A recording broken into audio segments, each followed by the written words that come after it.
Many writers over the years have said, you know, when the UN started, when the EU started, they'd take over. And a lot of people who were involved in the early days of the United Nations and the EU itself wanted them to become, you know, more powerful organisations, because they thought the UN and the EU and other organisations would be forces for good. That we'd get past 300 years of European wars, of lots of death, lots of armed conflict, and there was a kind of utopian view that if we could get beyond the nation state, if we could move to larger organisations, the world would be more peaceful. So that view was very dominant in the 1940s, 50s, 60s.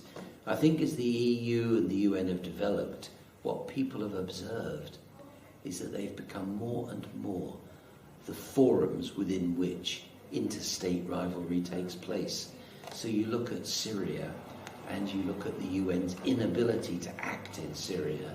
That's not because the UN is unable to act, it's because the nation states, especially in the Security Council, are capable of blocking action.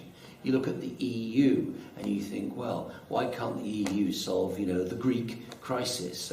Why can't it solve the problem of the euro?